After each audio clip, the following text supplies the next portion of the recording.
आधुनिक युद्ध सिर्फ मिसाइलों और लड़ाकू विमानों से नहीं जीते जाते हैं, ये मैं कई बार कह चुका हूं, बल्कि ये उस जानकारी से जीते जाते हैं जो दुश्मन की नजरों से ओझल होती है। साल 2019 की बालाकोट स्ट्राइक हो या हाल ही में मई 2025 में हुआ ऑपरेशन सिंदूर, भारतीय वायुसेना की आसमान में तीसरी आंख यानी कि नेत्रा ने साबित किया है कि वो क्यों गेम चेंजर है। लेकिन अब भारत अपनी इस शक्ति को कई गुना बढ़ाने जा रहा है। जी हां, रक्षा मंत्रालय यानी एमओडी और ब्राजीलियाई एरोस्पेस दिग्गज एम्ब्रेयर के बीच एक ऐसी डील अंतिम चरण में है जो दुनिया के खेमे में खलबली मचा देगी। 6 नए और अपग्रेड नेत्रा MK-1A विमानों के लिए रास्ता साफ हो रहा है। ऐसे में आज के वीडियो में हम गहराई से समझेंगे ये डील क्या है, क्यों पुराने विमानों की तलाश हो रही है और कैसे जेन टेक्नोलॉजी भारत की आसमानी सरहद को अभेद्य बनाने वाली है। नमस्कार, जय हिंद, मैं हूं आयुष और आप देख रहे हैं भारत तक। दरअसल खबरों के मुताबिक भारत का रक्षा मंत्रालय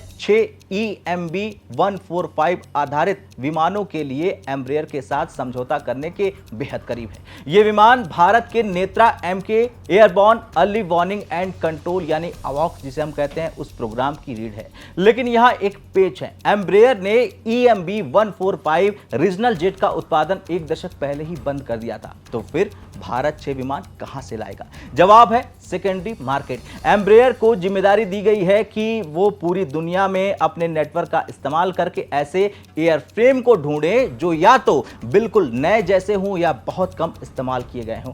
एक बार एयरफ्रेम मिल जाने के बाद एम्ब्रेयर उन्हें अपनी फैसिलिटी में इंस्पेक्ट करेगा, मॉडिफाई करेगा और फिर इन्हें भारत भेज दिया जाएगा। यहां बेंगलुरु में DRDO की lab centre for airborne system इसमें अपना स्वदेशी रडार और सेंसर फिट करेगी। अब भारत और एम्ब्रेयर के लिए यह कोई नया प्रयोग नहीं है। साल 2010 के दशक की शुरुआत में एम्ब्रेयर ने भारत को 3 EMB-145 विमान दिए थे जो आज नेत्रा MK-1 के रूप में सेवा दे रहा है। इन विमानों को विशेष रूप से भारतीय वायुसेना के जरूरतों के हिसाब से ढाला गया। स्कैंड एरे रडार यानी AESA, डेटा लिंक और सेल्फ डिफेंस स्वीट शामिल हैं।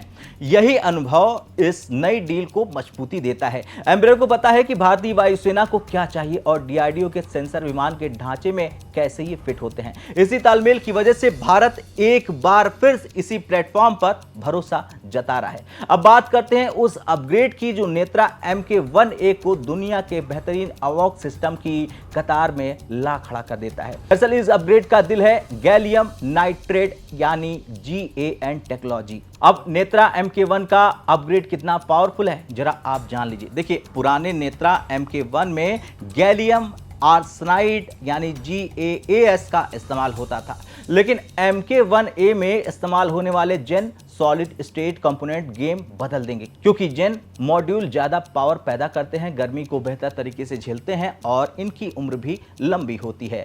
अब इसका सीधा असर विमान की रेंज पर पड़ता है, जहां मौजूदा नेत्रा की रेंज करीब 250 से 300 किलोमीटर है, वहीं नेत्रा MK-1A का नया रडार 450 किलोमीटर दूर से ही दुश्मन के विमानों, ड्रोन्स और यहां तक कि क्रूज मिसाइलों को ट्रैक कर लेगा। यानी दुश्मन के अपनी सीमा पार करने से पहले ही भारत के पास उसका पूरा डेटा होगा।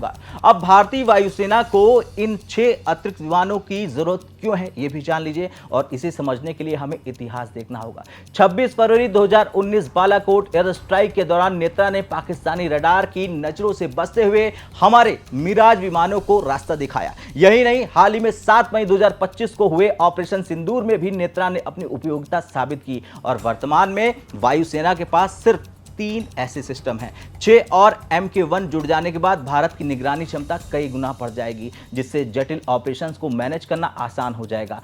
अब इस पूरे प्रोग्राम में काम का बंटवारा बहुत साफ है और उनकी शुरुआती स्ट्रक्चरल मॉडिफिकेशन करेगा। इसके बाद असली काम शुरू हो जाएगा। DRDO का CABS विभाग इसमें स्वदेशी रडार और इलेक्ट्रॉनिक वॉरफेयर स्वीट लगाएगा। खास बात यह है कि इस बार भारत का प्राइवेट सेक्टर भी इसमें बड़ी भूमिका निभा रहा है। अदानी डिफेंस एंड एरोस्पेस इस सेंसर और रडार इंटीग्रेशन में CABS का पार्टनर है। अगर सब कुछ योजना के अनुसार रहा तो अगले साल की पहली छमाही यानी साल 2027 तक कॉन्ट्रैक्ट साइन हो सकता है और साल 2028 के अंत तक पहला विमान भारतीय वायुसेना को मिल सकता है। चलिए अब जानते हैं क्या कोई दूसरा विकल्प भी तैयार है। देखिए, हालांकि EMB-145 पर चर्चा तेज है, लेकिन एम्ब्रेयर ने एक और विकल्प भी मेज पर रखा है।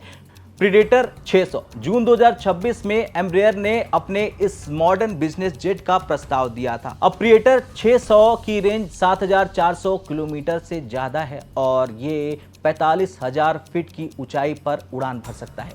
इसकी रफ्तार और हवा में रुकने की क्षमता EMB 145 से कहीं बेहतर है, लेकिन अभी बातचीत पुराने विमानों को लेकर ही चल रही है। लेकिन भविष्य में अगर मार्केट में पुराने विमान नहीं मिलते हैं तो भारत इस मॉडर्न प्लेटफॉर्म की ओर भी मुड़ सकता है।